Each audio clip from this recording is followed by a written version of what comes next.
All right, welcome back. This is Bill Westlake, and this is Lagniman Programming here in our C++ tutorial series. We're in the midst of building a dungeon crawl game. Very simple and straightforward system. It's just going to be a series of rooms connected together. We can move about the rooms, but we need to enhance where we left off. We started off in the last one by doing a little bit of parsing of our incoming strings here with our little split command. Just splitting a string into simple words that we can parse. And that's fine. We can continue with that for now, but we're going to have to probably come up with a little more sophisticated parser in the future, depending on the commands that we want to do. But before we get into commands, we need a few other simple facilities in here. So I'm gonna close down all these for now. So we'll open them up as we need them. Well, yes, save that. And so one of the first things that we need, so we've got this dungeon. That's this dungeon crawl game.h and dungeon crawl game.cpp. This is kind of the beginnings of it, right? That evaluates a command. It doesn't really do anything right now. We haven't got to that, but it does split it down and spit out the words. So if we run it, where we're at right now is it's just spitting out the words that we type in as individual words. So we can type in a command, we get our initial error, invalid room, start room. Okay, that's because I changed it to start. So if we type in this as a test, our little split command breaks it down into those 4 words. Very simple. Okay, now what we added a room. Probably it was probably sticking it into the start room. Oh, that's right. I changed it to start. For now, things like rooms and items are all going to have to be single word. Exits will be single word because otherwise it won't parse correctly with our very simple parser. That's fine. We will extend that later to where you'll be able to use better names for things. So for now, what we want to do is start by thinking in terms of the player, okay, and some better randomization. In the very first game that we did a little randomization thing using a random number generator, and that's fine, but there's really a much better way to do this, and so we're going to do a little object-oriented version of random number generation here using a better random number generator, and I will show you that right now. Let's double check that doesn't error when we connect up the rooms. Yeah, we got rid of that error. Okay. Dungeon crawl game. Okay, good. All right, so let's close this and this and this for now. And I'm going to come in here and I'm just going to create, I'm going to go ahead and create a class so that I get my MIT thing in here. But I'm going to delete the CPP file. And we're just going to call this random. And then this CPP file here, we don't need it. We're going to do everything in the header. So I'll just remove that and delete it. And in here, we'll do this. Now, we need a couple of things. We need a couple of headers. We need the random header, which is part of the standard libraries. And in order to seed it, we're going to need time.h. All right. And the random number generator we're going to use is called MT19937, and we're just going to call that _rand. Now this is actually an object, and we've got to initialize it. So rand with time 0. we'll throw a random, well, it'll throw a time value in there that it'll use to seed that random number generator. Now this random number generator, MT19937, is actually a very good random number generator. It's called the Mersenne Twister 19937 generator. Okay. Essentially, it's a very, very good random number generator. Very long random number sequences come out of it, so we can have it reasonably reliable. I'm not that familiar with it. Whether it's cryptographically sound for random numbers or not, I don't know. I'd have to look into that, and maybe I will look into that, and we'll talk about it in a future lesson. But for now, we're just going to use this in a very simple way. So what we got here is a class called random, and it has a, well, we'll just go ahead and label this private. I prefer to have things explicit. And this is the constructor, and the constructor is just seeding that random number generator with the time value. That's all that's happening there. Now, we can create a very simple int. We'll call it next. And we can return underscore rand, and we put this on it. So this is an object. We initialized it here, but it's got an overloaded operator for this function call operator here that returns an integer. And that's exactly what that returns. It returns a unsigned integer. If we can get it to stay up here for a second. Yeah, that's the Mersenne Twister unsigned int is its return value, and that's its operator. Okay, so we can just get the next integer out of it. But what if we want something different? I want to do another next, and this is called overloading. I'm going to say int min, int max, and I'm going to make a note here that this is inclusive of min and max. So this will return a value from min to max, including both min and max, their valid values. And the way we're going to do that is simply return rand, and we're going to do a modulo operator. And modulo, we're going to do it on max minus min, minus min plus 1. The plus 1 makes it inclusive of the max value. And then we're going to add the min value to that. What this little function does is it gets a random value, and it takes the modulo of this. Max minus min is the difference between these two. Plus 1 makes it one more than that difference, so that it includes both the mix and min and max ends. And that constrains this value between 0 and that delta value plus 1. But then if we add the minimum value to it, it bumps it up to whatever our min and max are. So we could have a min of 3 and a max of 15, and it would generate random numbers from 3 to 15, inclusive of 3 and 15. Okay? But we'll typically have that probably be 1, as in the way dice work. Having a certain number of numbers, there's no 0. In fact, that's what we're going to do next. We're going to create this idea of dice. Everybody's familiar with throwing dice in games, so this is a little game. So let's specify how we can create dice. And dice, we're all familiar with 6-sided dice, and if you've ever played a game like Dungeons and Dragons, you know there are different kinds of dice with different numbers of sides.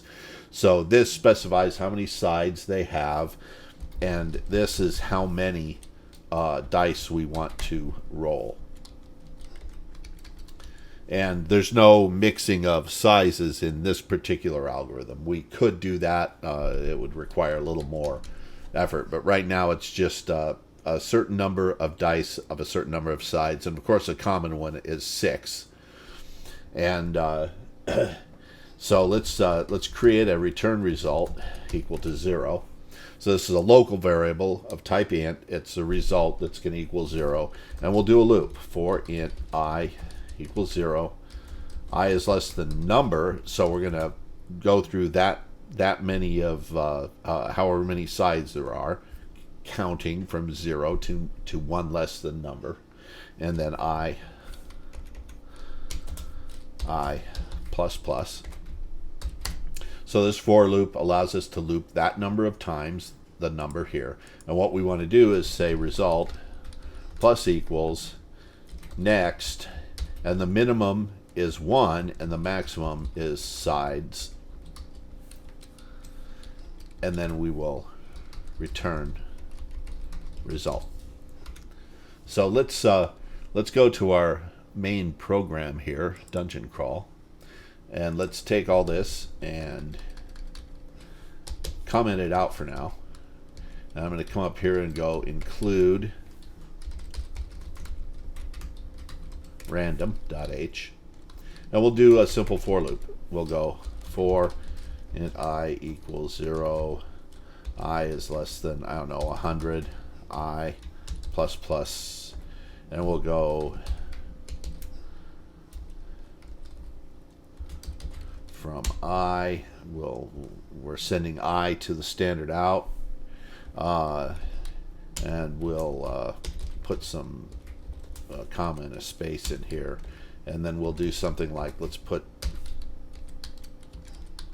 braces around this, be a little bit more canonical here, and we need it anyway because we're going to do something else here. We're going to say if I mod 5 equals 0, we're going to go see out standard see out from endl. All right, and so that'll put it in groups of 5 across and reduce the number of things on the screen here. So oh, well, I printed out I. Okay, well, that's good. But I really wanted I really wanted my random, so we got to create that. Let's go random rand, and let's go rand dot dice 6, and we'll just do 1 for the moment. See how that works. We'll run that. So here we get a 1, then 4, then 2, then 6, then 4, then 5. So you notice they're never over 6 and never less than 1. There's no zeros in there. There's 6s in there, and there's numbers in between. So we're rolling 1 die. If we roll 3 dice, it's going to return the sum of those 3 dice. So the minimum number here is going to be 3, and the maximum is going to be 18. However, the distribution is different, and I'll explain that shortly. Whenever you take and roll 3 dice and add the numbers together, if you do that a whole bunch of times and count up the number of times you get different numbers, you will produce what's called a bell curve, where the most probable number to get is somewhere very much in the middle of that range. In this case, between 3 and 18, it's probably somewhere around 8 is going to be the peak. Let's take a look at what this puts out. And so we see here we got 11 and 8, 11, 17, 10, 8 down here. Do we get any 3s? Not many. It's 3s and 18s are pretty improbable. The most probable number is somewhere in the middle, and you can probably see that just from looking at this data. So summing dice together is a way to, and the more dice that you sum together, the narrower and steeper that probability becomes. The likelihood of moving out to the edges when there's more and more dice becomes lower and lower, and you're going to have much higher probability of the central median numbers in the range. All right. So this is a great way to create things like player stats and stuff like that, very much like is done in the old Dungeons and Dragons game where you roll up a character. In fact, we're going to do that next. We've got our dice now, but I'm going to make some convenience functions in here. And so we're going to say int dice 6, our 6-sided dice, int num.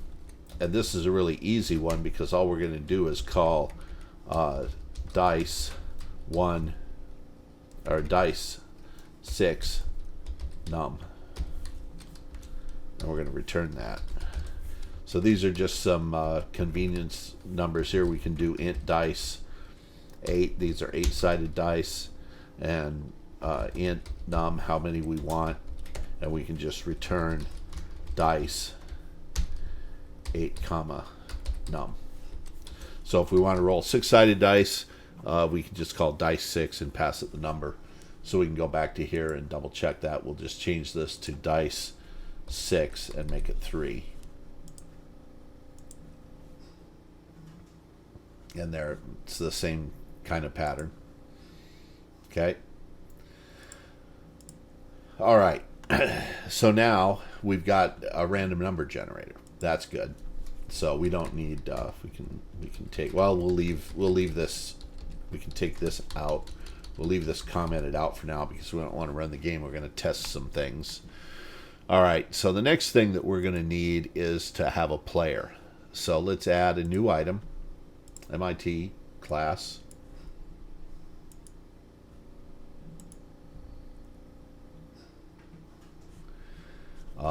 And we'll call this player. And we want to create the player class fairly simply. I'm not going to put anything in the CPP file here either because this is a very simple class. It's really just more of a data container than anything else. We can have... we might want to specialize these, so let's add our include here of string, and let's go, well, we want to have a name for our player. Should we get into a multiplayer at some point in time, which we may do in this series, we'll want to have a display name to show other players. Excuse me.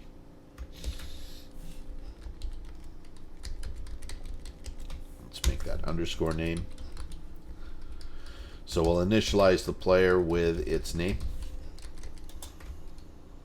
We'll go underscore name, name. So this just initializes it. I've done this a number of times.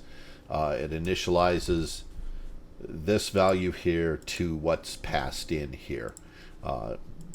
Immediately and directly, but we're going to have to do some other initializations, and we could potentially do them this way. We'll have to see. We want to be able to generate. Actually, we can make this part. No, subclasses might want to use it. So let's go random. Rand. We'll create a. Go in here and go pound include our random header, and we've got to initialize that as well. And I like to go top to bottom, so this will be underscore rand, and we've got to include time.h, and we're just using that to seed the random number generator. So we'll go underscore rand. Oh, it's seeded automatically for it when it's created. I don't have to do that here. We did that. Let's double check it. Did I do that? Yeah, I'm seeding it. So we just have to create it. I'm sorry, a little hiccup there. So we've got our random number generator. All right. Now we can have some statistics for our character. We can have int strength, an int for health, an int for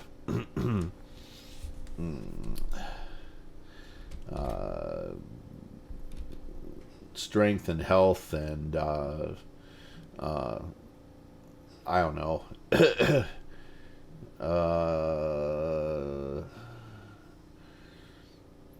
Yeah, we'll just go with strength and health for now. Oh, I know. Uh, underscore damage. This is your ability to do damage to a monster or whatever that we might put in one of the rooms that you can attack. So we want to create these stats. So let's spell this one out. Strength. And how do we want to do it? Well, for now, let's just go underscore rand dot dice 6, and let's do 3 of them. And we'll do that for all 3 of these stats. Health and damage. Okay. Well, that's good.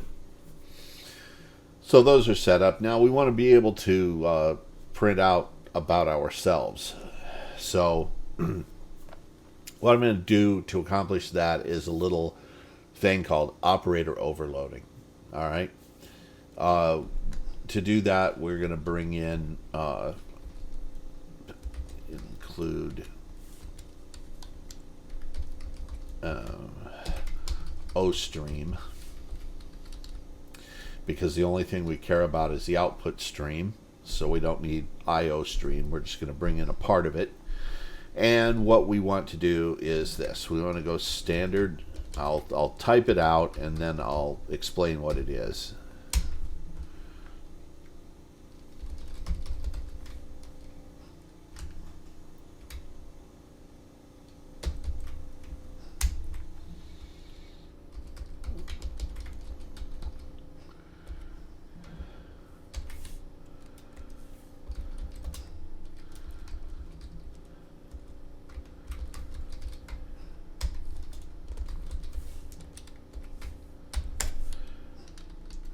Okay. And what did I do? Too many parameters for this. Oh. This has to be a friend. All right.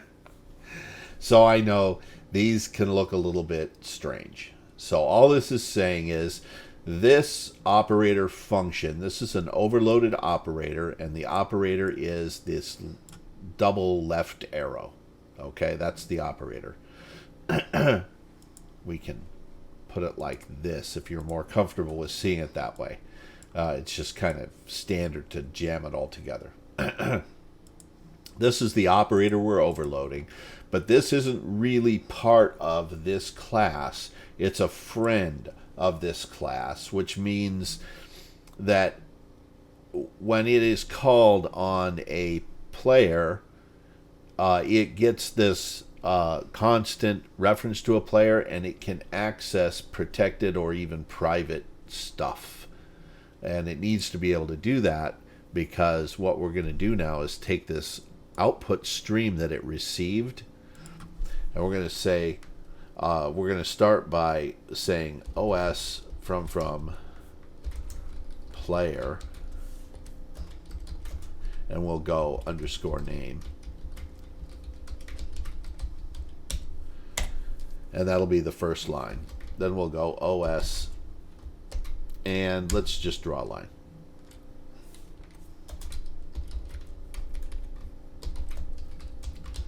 And you notice I'm not going to C out here. I'm going to this output stream that's passed into this. So it can be sent to any output stream, and I'll show you how we use this when it comes around.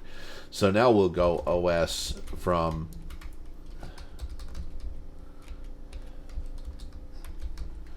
strength,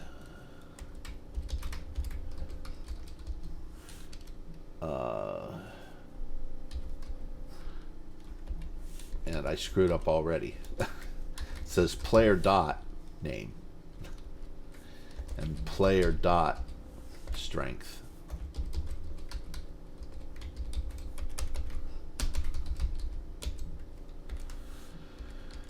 And let's copy that a couple of times. Health and damage. This will be health. This will be damage. We'll justify that real nicely, and then maybe we'll put another line underneath it the same size. And then we want to return the output stream. And the returning of this output stream is so that these can be chained together like we do here. Okay? Like we do here and here. This chaining is because these functions return this value. So what happens is this evaluates this first. It takes that and it passes it in, pumps it into the OS, and that then reduces to that same output stream that's over here so that this can be pumped into it, and that whole thing then reduces to the output stream, and then the standard endl gets pumped into it, and so forth. That's the reason for having the return value of that OS. All right. Now we're going to do other things in here as well, because we're going to have items, but we haven't created an item class yet. But a player will be able to have items in an inventory, and it'll also show those items when we send a player output.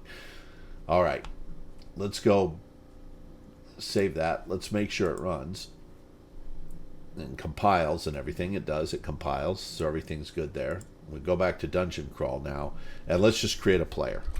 Player, me, Bill. All right.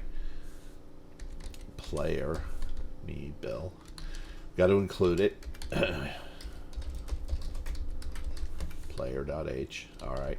Now, what we can do is go standard cout from me.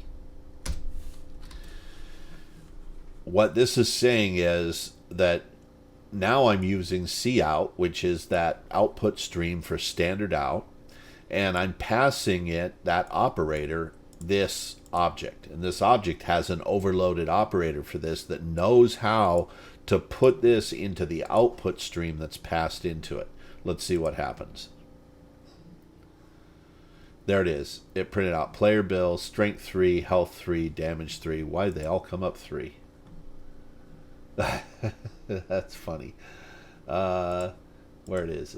Is it the strength equals random dice 6, 3, dice 6. Let's run it again and see what we get. They all came up 11. Okay. And they all came up 16. Oh, because they didn't.